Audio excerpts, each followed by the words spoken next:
So we're going to take the reverse input drum apart. We're going to pull the clutches out of it. The first step is removing the snap ring here. Pocket screwdriver is usually helpful. Let me show you what I was doing.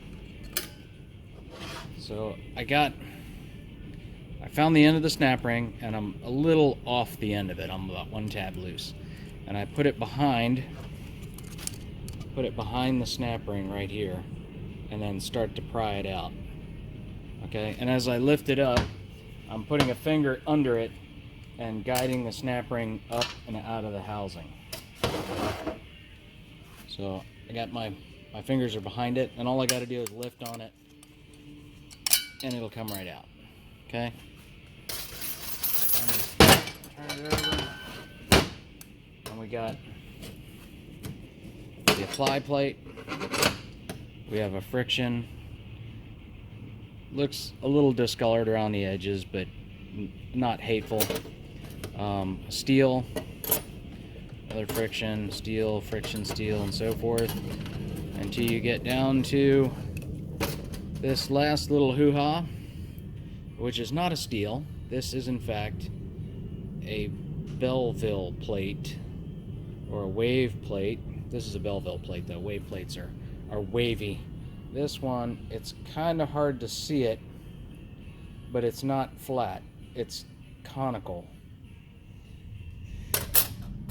You can kind of see the shadow at the top edge of the steel here from it sitting off the bench. If I flip it around, you can see the shadow on this side where it's not sitting flat on the bench. The reverse input drum is in the compressor tool, and this will hopefully allow me to compress that spring and remove that snap ring.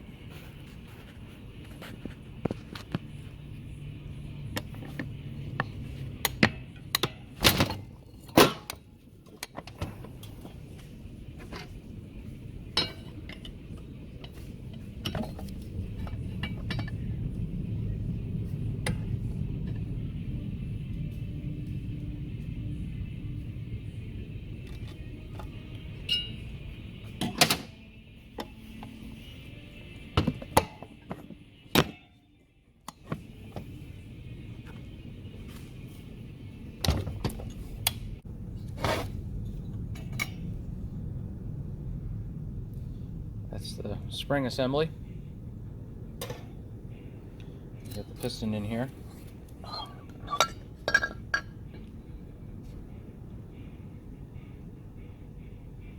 can see the seal on it, outer seal and the inner seal. They don't look horrible, but with a rebuild they'd get replaced. Okay, and there's the drum. Inside of the drum. These are the tools for reinstalling the piston. There's 2 different ones. This one's got, looks like a feeler gauge at the end, and then this one's just a wire loop. The seal on this one it's a little worn out, so I can, for the most part, just drop the piston into the drum, give it a little wiggle and a turn, and it drops down in.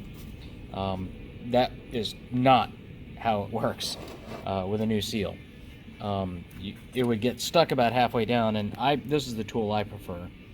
And what you would do is feed the tool around the edge of the drum, and you're basically just pushing the seal into the bore to get it started, and you just work it all the way around until the piston drops in. The snap ring is back in, and there's one thing I wanted to show you. When you reinstall the snap ring, we have these little tabs here. There's 4 of them around the top of the spring assembly, and you want to make sure that the snap ring is behind those tabs, and that the gap in the snap ring here and here is between 2 of the lock tabs. So we're going to put the plates back in. I'm going to start with the wave plate, or the Belleville plate.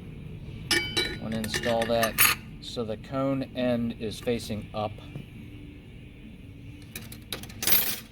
and then we just alternate steels and frictions until we get the right stack up.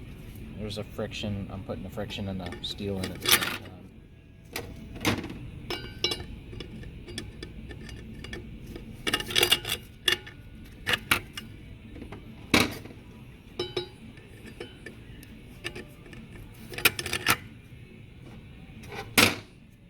It's the last friction, and then the backing plate goes in.